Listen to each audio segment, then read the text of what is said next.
லோகா படம் இப்போ வந்துட்டு தியேட்டரில் ரொம்ப சக்ஸஸ்ஃபுல்லாக ஓடிட்டுருக்கு. ஒரு மிகப்பெரிய வெற்றி பெற்ற ஒரு படமாக வந்துட்டு ஓடிட்டுருக்கு. ஸோ ரசிகர்கள் எல்லாருமே வந்துட்டு ரொம்ப ரசித்து ரொம்ப பாராட்டி இந்த படத்தை பார்த்துட்ருக்காங்க. ஏன்னா ஒரு ஹாலிவுட் ரேஞ்சில் வந்துட்டு இந்த படத்தை எடுத்திருக்காங்க. ஈவன் கல்யாணி பிரியதர்ஷன மேம் கூட வந்துட்டு எல்லாருமே அவங்க ஆக்டிங் வந்துட்டு அவ்வளோ பாராட்டிட்டு இருக்காங்க.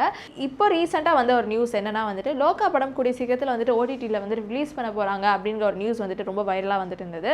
ஸோ அந்த ஒரு நியூஸ்க்கு வந்துட்டு Dulquer Salmaan sir as a ப்ரொடியூசராக வந்துட்டு ஒரு செம ரிப்ளை கொடுத்துருந்தாரு. ஏன்னா நாங்கள் யாருமே வந்துட்டு லைக் எங்கள் சைட்லேருந்து லோகா படம் வந்துட்டு ஓடிடியில் ரிலீஸ் ஆக போகுது அப்படிங்கிறது நாங்கள் சொல்லவே கிடையாது. ஏன் இந்த மாதிரி ஃபேக் ரூமர்ஸை வந்துட்டு ஸ்ப்ரெட் பண்ணிட்டு இருக்கீங்க?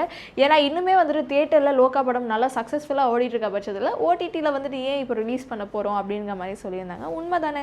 ஏன்னா வந்துட்டு லோகா படம் இன்னுமே வந்துட்டு தியேட்டரில் சக்ஸஸ்ஃபுல்லாக ஓடிட்டுருக்கு. ஸோ அப்படி இருக்கும்போது ஏன் இவ்வளோ சீக்கிரமாக வந்துட்டு ஓடிடியில் ரிலீஸ் பண்ண போகிறாங்க அப்படிங்கிற ஒரு அவர் சொன்னோன்னே எனக்குமே வந்துட்டு கரெக்ட் தானே அப்படிங்கிற மாதிரி தான் ஃபீல் இருந்துச்சு. ஸோ இந்த மாதிரி ஒரு ஃபேக்கான நியூஸை வந்துட்டு பரப்பாதீங்க அன்டில் அண்ட் அன்லெஸ் ஸோ அவங்க சைட்லேருந்து ஒரு அஃபிஷியலான ஒரு அனௌன்ஸ்மெண்ட் வர இருக்கு. நம்ம வந்துட்டு கண்டிப்பாக வெயிட் பண்ணி தான் ஆகணும்.